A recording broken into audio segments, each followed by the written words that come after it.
My name is Alara Quinn, 32 years old. We were halfway through a bowl of lemony bucatini at our tiny table when Lucas cleared his throat and offered a smile that was just a little too careful. So, he said, twirling pasta like he was auditioning for a commercial about ease. I invited Tessa to the wedding. The fork slipped from my fingers with a clatter that still echoes in memory when rooms go quiet. Tessa, the 4-year college ex, the almost fiancé before we drifted apart, the cautionary tale he always recounted with nostalgia polished into wisdom. I stared at him, then at the flickering votive candle between us, as if it might burn the absurdity out of the air. You invited your ex to our wedding? I asked, keeping my voice low, measured, clinical, the way you speak to fire when you haven't decided whether to smother it or feed it. Lucas leaned in, all bright performance of maturity. We're still friends. It would be weird not to invite her. If you love me, you'd understand. It shows we're adults about everything. Adults. He wanted his ex to watch him marry me. Is she coming alone? I asked. Yeah. He didn't blink. Tessa's husband is overseas right now. Can't make it. A practiced line, too smooth. What's her husband's name? Casual as the weather. He blinked once. Marcus, he said too fast. Why does it matter? You've met him then. Of course, he said, already defensive, several times over. I smiled like the world was ordinary. You're right. I'm being silly. If Tessa is important to you, I understand. He exhaled, relieved, and kissed my cheek. See? This is why I love you. That night, after he fell asleep on my couch, I watched city lights blink through the blinds and opened my laptop. Tessa Rose's Instagram took 20 seconds to find. So did her husband, Adrian, not Marcus. A dental hygienist's office geotagged twice in the last week, 20 minutes from our venue. Overseas, apparently now including commute-friendly street parking and a lunch special at the Faux Café on Maple. The lie rang in my ears like a tiny bell nobody else could hear. Lucas's iPad, the old one we use for recipes, pinged on the counter. He'd left it in my kitchen last weekend and never bothered to unsync messages. I stood there for a full minute, heart loud, ethics louder, and then I opened it. Curiosity or self-defense. Some days, I still don't know. The thread was there. Lucas and Tessa. Months like a slow tide rolling in. Remember when, and those were the days. Him. Shame it didn't work out. Her. Timing is everything. Midnight replies. A burst of photos. Tessa in the gym mirror, half a sweatshirt, caption about discipline. Lucas. Can't wait to see you in a dress again. Tessa. It's bad luck for the groom to see it, but not for you. A winky face like a knife. I set the iPad down as if it could burn me. The lemon peel on the cutting board smelled suddenly too sharp. I drafted a message on my phone and read it 3 times before sending from my real account. No theatrics. Hi Adrian, we don't know each other. I'm engaged to Lucas Hale, and our wedding is next month at Riverside Manor. Lucas told me you were overseas and couldn't attend, but I realized you're local. I wanted to extend a personal invitation. If your wife has been invited, it makes sense that her husband should be too. He wrote back in under an hour. Overseas? That's interesting. I'm sitting in my operatory charting cleanings. Tessa told me Lucas had a work conference that weekend. Thank you for the message. Yes, I'd like to attend. I stared at the text until the letters stopped blurring. My chest felt like a door I'd been holding shut with my back. The next few days passed in the strangest calm. Lucas hummed through final details, menus, seating, who would stand near us, and who would be safely far away. I'll put Tessa at table 3, he said over coffee, casual as sprinkles. She won't know anyone else. Table 7 with my cousins? I asked. He frowned. Too far from, he caught himself. I mean, the flow is better up front. Too far from the head table. Meanwhile, Adrian and I exchanged a handful of messages that read like, quiet tria. He didn't ask for screenshots. I didn't volunteer them. We traded just enough proof to study the ground beneath our feet. If you're all right with it, I'll come to the rehearsal dinner, he wrote. Maximum clarity, minimum spectacle. Bring a friend, I typed. Me. 3 days before the dinner, Lucas flipped through the guest list on his phone like a director blocking a scene. Rehearsals, family, and wedding party, I confirmed. And Tessa, he said. She's traveling from out of state. She wasn't. It's nice to include her. That's thoughtful, I said, almost believing my own tone. The day of the rehearsal dinner, I told Lucas I was running to help a friend with car trouble. I'll be quick, I promised. You go ahead. He pressed his lips to my hairline, performing patience. Don't be late. I wasn't. I was exactly 40 minutes late. The private dining room held 30 people in a climate you could slice. My parents, his parents, our friends in careful suits. My sister already reading everything on my face. Next to Lucas at the head table, Tessa. Soft gold dress. Soft laughing at something he just said. The proximity of old intimacy disguised as nostalgia. There you are, Lucas said, standing, relief ready on his tongue. We were getting. He saw Adrian behind me. The room stuttered. Tessa's smile collapsed like meringue. Hi, honey, Adrian said to his wife with the gentlest precision I've ever heard. Surprise. My trip got cancelled. Silence rolled through the room, like weather. Tessa's mouth opened, closed. Lucas's hand found the back of the chair and held it as if gravity had become optional. Adrian, Tessa managed, voice 2 notes too high. I thought overseas, Adrian offered. Right. And Lucas had a conference. I stepped forward, palms calm against the fabric of my dress.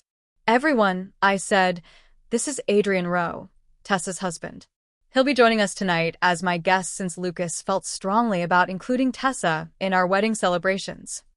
My mother, who deserves her own legend, slid over and patted the chair beside her. Adrian, she said, warm as rescue. Come sit by me. We took our seats. The waiter poured wine. The salmon arrived like a farce with lemon.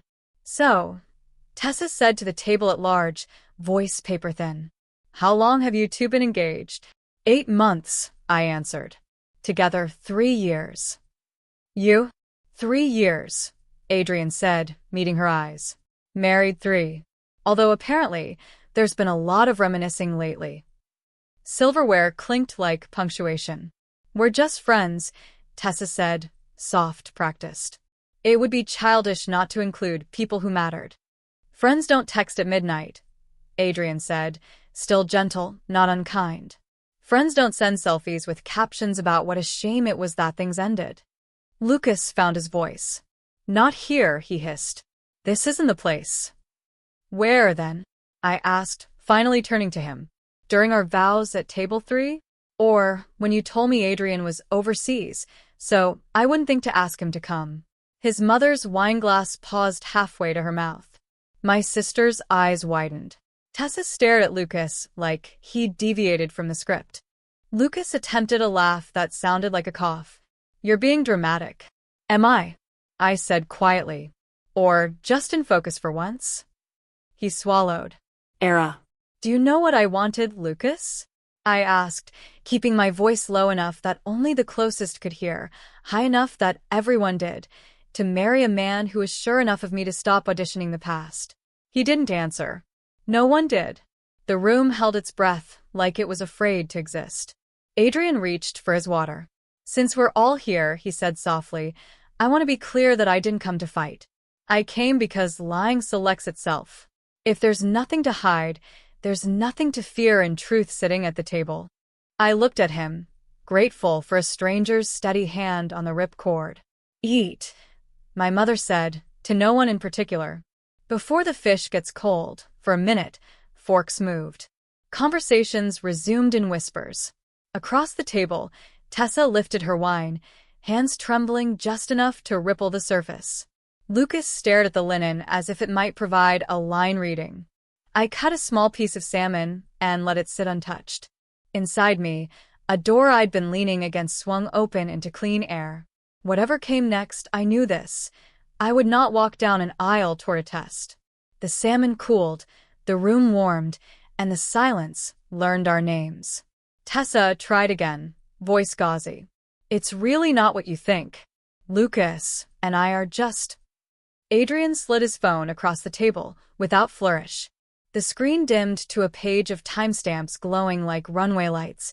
Midnight last Tuesday and Thursday, and one labeled Remember, that weekend in wine country 2 months ago. A fork clattered. Someone whispered, "Oh my God, we're friends." Tessa repeated, thinner. "Friends don't send gym selfies with captions about missing our routine," Adrian said, tone still level, surgeon precise. Or timing is everything when asked if they regret not marrying each other. Across from me, Lucas's smile was the kind you put on a wound. "This is getting blown out of proportion," I finished gently, like telling me her husband was overseas. My sister leaned in, eyes flicking from Lucas to Tessa as if mapping a constellation of poor choices. My mother rested her fingers on Adrian's sleeve, quiet, maternal. "I'm sorry you had to come find your truth in a room like this." At the head of the table, Lucas's father set his napkin down with the resignation of a man who knows when the stock is about to crater. Tessa's voice hardened. "So, what if we texted? Lucas and I have history.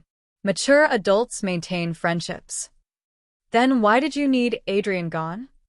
I asked, tilting my head. Why was overseas the word you reached for? Color bloomed high on her cheekbones. "He said he had a conference." Adrian's eyebrows rose, soft disbelief. "I clean teeth on Fridays, Tessa. You know my schedule." Lucas's mother finally spoke. "Steel under silk. Era, darling, perhaps we should address this privately." I kept my eyes on Lucas. I tried to. He invited Tessa to the rehearsal dinner. A waiter approached, hovering, then retreated, front-of-house instinct screaming, "Let this be someone else's catastrophe." Veronica, our planner, appeared by the door and saw the weather. She pivoted wordlessly and evaporated. Lucas cleared his throat. "Okay, fine. I should have. It looks bad, but this isn't." His gaze flicked to Tessa, then to me, calculating angles. "Tess, say something," she swallowed. Then to me, I wanted to make sure I wasn't making a mistake. A collective inhale scraped the room. "At your wedding?" my father asked, voice quiet in a way that terrified more than thunder. "You were going to audition our daughter's future?" Tessa flinched. "Not like that. Lucas is safe. He's good." "Boring," I offered, feeling absurdly the urge to protect him even now. Tessa's mouth pressed thin. "I needed closure." "Closure doesn't require seating charts," Adrian said, the smallest tremor sneaking into his restraint. "Or midnight nostalgia while your spouse is asleep." Lucas dragged his chair back an inch, legs squealing against wood. "Era, this is spiraling because you're hurt." Understandably, I put Tessa at table 3 because she'd be awkward anywhere else. "I asked her to the rehearsal because she drove in from 34 miles, I said. "I checked, and you put her near the head table because you wanted to glance left and feel 19 again." He opened his mouth. Nothing came. I picked up my water, swallowed the shake in my hands, and set the glass down. "Tell everyone about the dress text." Lucas's eyes cut to Tessa. Her lashes fluttered. A micro-confession. She looked down. Adrian answered for them, voice soft to blunt the blade. He wrote, "Can't wait to see you in a dress again." She wrote, "It's bad luck for the groom to see it, but not for you." A sound left Lucas's mother, quiet and breaking. My sister muttered, "Wow, like a verdict." "This is a misunderstanding," Lucas said, desperation finally bleeding through the polished veneer. "You're reading intent that isn't there." "Then say yours," I said. "Say on record that you never considered, not for a moment, that seeing Tessa again at our wedding might change your mind." His jaw worked. I watched the calculation flicker. Deny, deflect, confess, charm. For a heartbeat, he looked like the boy in his college photos. Hopeful, unsure, trying to be whoever the room needed. He chose wrong. "I just wanted to know I was making the right choice," he said small. Chairs scraped. The air thickened. My mother folded her napkin with ritual calm. My father leaned back, eyes closed, counting to a number that might hold his hand still. At the far end, Tessa's face crumpled, then sealed some invisible hinge into place. Adrian exhaled a quiet surrender. "Thank you," he said. That's all I needed to hear. Lucas stood abruptly. "We should go," he told Tessa, reaching for her arm without looking at me. "We?" Adrian asked, not angry, amused by the sheer choreography of it. Tessa didn't move. Her gaze slid to me, and for the first time that night, she looked uncertain instead of composed. I'm not going to marry a man who brings his past to stand in front of my future," I said evenly. "If the truth needed an invitation to dinner to be heard, then I'm glad I sent it." From somewhere near the middle, my bridesmaid Danny, bless her, whispered and then pretended to cough. Lucas went for righteous. "You've humiliated me." "No," I said, "you've humiliated us both." I just pulled back the curtain. He seized on offense. "What about you rifling through my iPad?" "That's a violation." "Like lying to my face about someone's existence at our wedding?" My voice didn't rise. I prefer imperfect truth to perfect deceit. Tessa's father, who had been a portrait of bottled temper, finally cracked. "Tessa, enough. Are you having an affair?" "No," she snapped. "God, no." It was emotional. We needed to know. At her wedding, Adrian repeated, tired. "So romantic. Should we read vows and notes after drafts, too?" My mother lifted her glass. She shouldn't have needed to. "She did anyway." "To honesty," she said, eyes cutting warmth through the cold. "May it arrive before the entree next time." Half the room drank. The other half stared at their plates, devout to the religion of not getting involved. Tessa's sister, May, cleared her throat. "You're almost 30, Tess. Stop confusing drama with destiny." Tessa's mouth trembled. "I'm not the villain." "Maybe not," May supplied, "but this is villain behavior." The waiter reappeared, brave and doomed. "Shall we bring dessert?" "Yes," my mother said crisply. "Something with lemon. It cuts the taste of regret." A few stunned laughs broke the tension back. The room exhaled. I stood, the scrape of my chair quieter than my pulse. "I'm going to settle the bill." I told no one and everyone.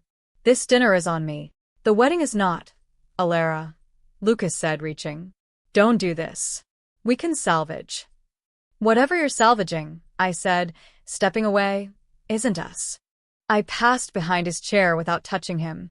As I reached the door, Veronica, perfect in black, appeared like a stagehand with mercy. "Min," she murmured. "The private office is open if you'd like a moment." "Thank you. Please make sure Adrian gets a second helping." Veronica's mouth twitched, the event planner's version of solidarity. In the small office, the hum of the restaurant softened to a manageable ache. I leaned on the edge of a desk and watched my hands. They were steady. It felt like treason. My mother slipped in, quiet then solid. "You okay?" "I'm angry about the time I don't get back," I said, "and grateful for the time I won't waste." She nodded. "Both." When we returned, the table had rearranged itself by instinct. My people around me, Adrian bracketed by my parents now, as if we'd always been seated that way. Lucas and Tessa sat together, but not touching, two actors suddenly aware the audience could see the wires. Dessert arrived, lemon tart, glossy, ridiculous. Adrian took a bite and dabbed his lip with his napkin like a gentleman at a duel. "Excellent," he told my mother. "Thought so," she replied. Lucas pushed back his plate. "This is absurd," he muttered, more to himself than anyone. "One dinner doesn't erase 3 years." He was right.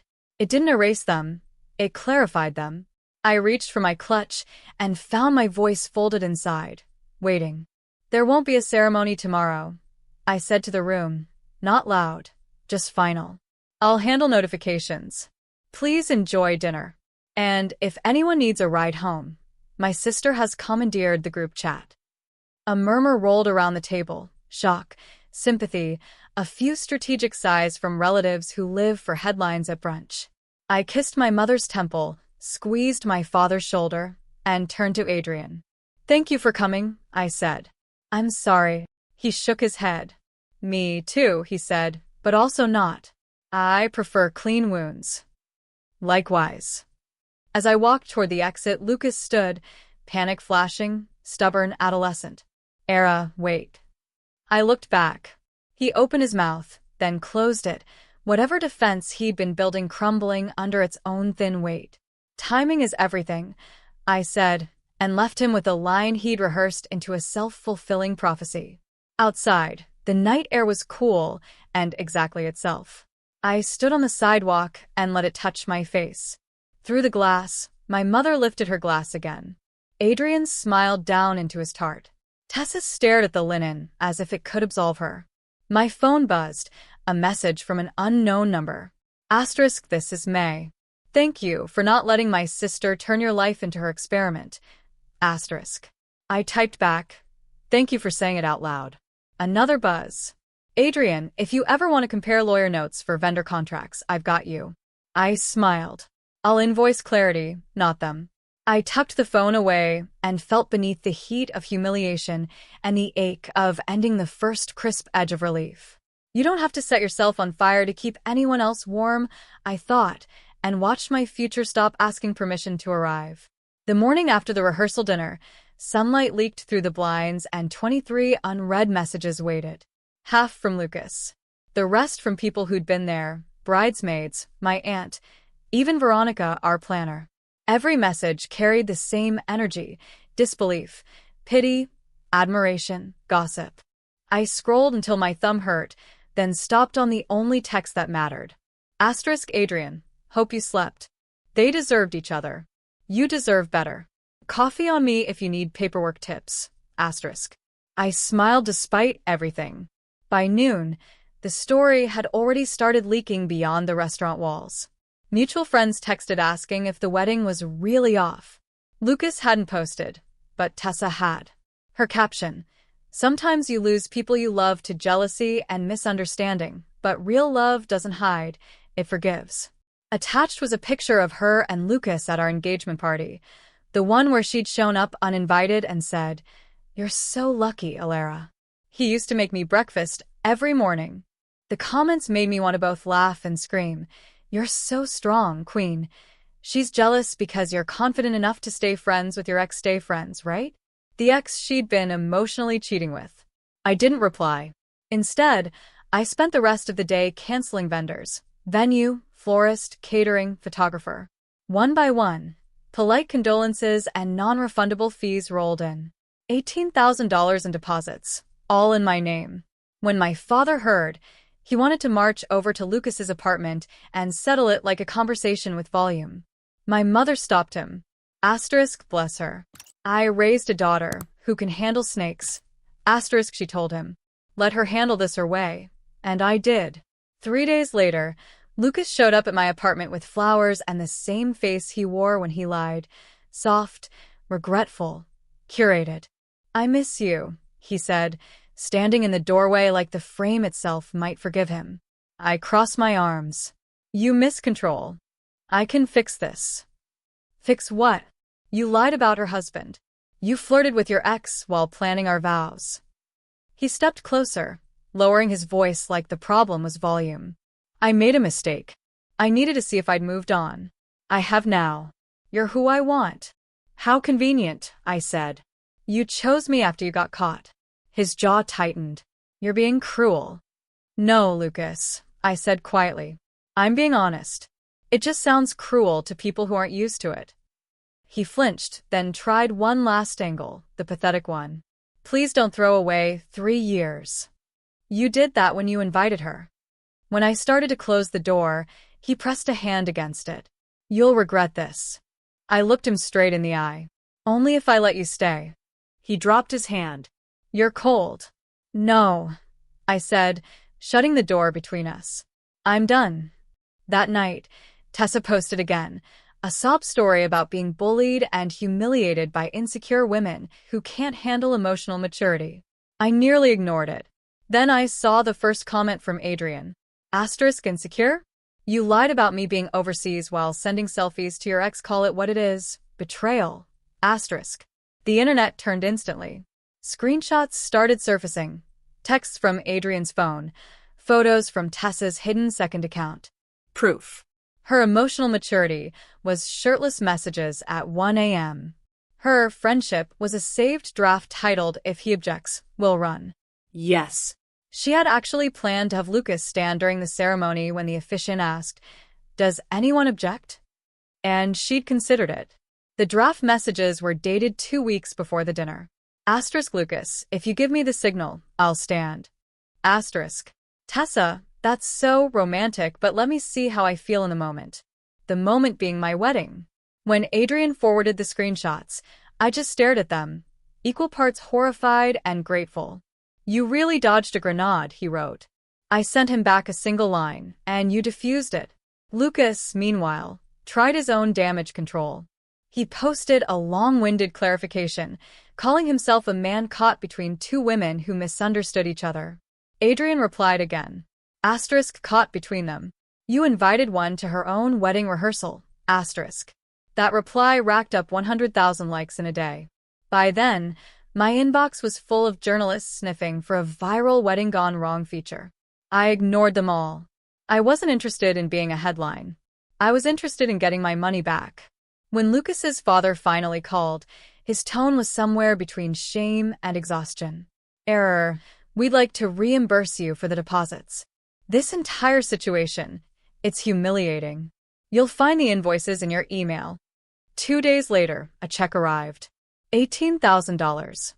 I deposited it and booked a solo trip to Italy that same night. Meanwhile, Tessa's marriage collapsed like glass under heat. Adrian filed for divorce within the week, citing irreconcilable betrayal. Their joint bank account froze. She moved back in with her parents. Monica, her counterpart in the male version of the story, had been replaced here by Adrian's calm efficiency and poetic justice. He didn't rant online. He didn't trash her name. He simply posted one photo, him standing on a dock beside a moving truck, captioned, "Some things float, some sink." The comment said everything else. "One night before my flight," Lucas texted again. Asterisk, "I heard you're going to Italy. Running away won't fix anything." Asterisk. "I'm not running," I wrote. Asterisk, "I'm walking somewhere peaceful. You should try it." Asterisk. He replied with a broken heart emoji. I left it on read. The day I left for Rome, I stopped by the florist who'd been designing our centerpieces. She looked nervous, probably expecting awkwardness. "I just wanted to say," she said, "I've seen a lot of weddings fall apart, but rarely because one person refused to settle for less." I smiled. Asterisk, "Then maybe it's not falling apart. Maybe it's falling into place." Asterisk. She nodded, thoughtful. "Do you want flowers for your trip?" "Sure," I said. "Something that doesn't wilt."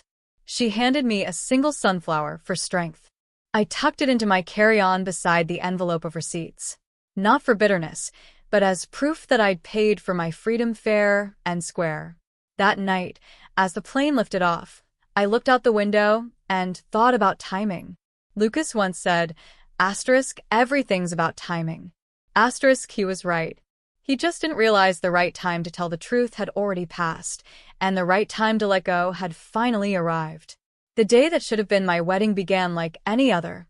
Light spilling through the curtains, the cat from my neighbor's porch meowing for breakfast, the kettle whistling too loud for the quiet I'd rebuilt around myself. It didn't feel like loss. It felt like breathing. I met my sister for brunch instead of walking down an aisle. She wore white out of solidarity and raised her mimosa like a toast to liberation. "You know," she said, "most people wait years to find out who they're marrying. You just got the preview early." I laughed. Really laughed for the first time in weeks. While we split pancakes, my phone buzzed. Hundreds of notifications flooded in from friends, distant cousins, and strangers. Tessa had posted again. The photo stopped me mid-bite. She was standing in our original venue wearing her wedding dress, my wedding dress. I recognized it instantly because she'd helped me pick it, insisting it was classic, but not desperate. The caption read, asterisk, "Forgiveness is strength.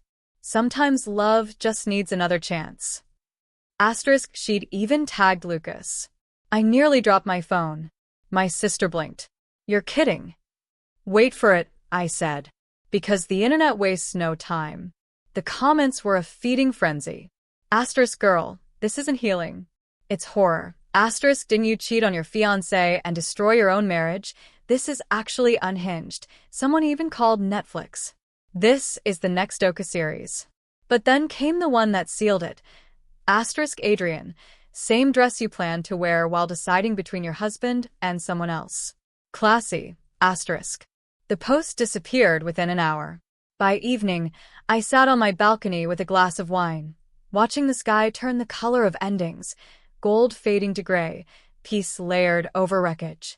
I thought about how easily people confuse drama for love, how Lucas once said, asterisk, you make things too serious. Asterisk, as if loyalty were something you could edit in post-production. Maybe I was serious, but I was also done performing. My phone buzzed again, but this time it wasn't Lucas or Tessa. It was Adrian. Asterisk, hey, I heard you canceled the honeymoon. If you haven't used the credit, take it. Go somewhere beautiful. You earned it.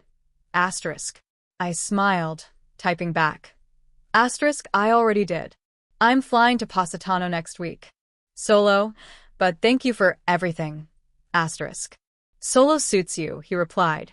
You don't owe anyone a duet.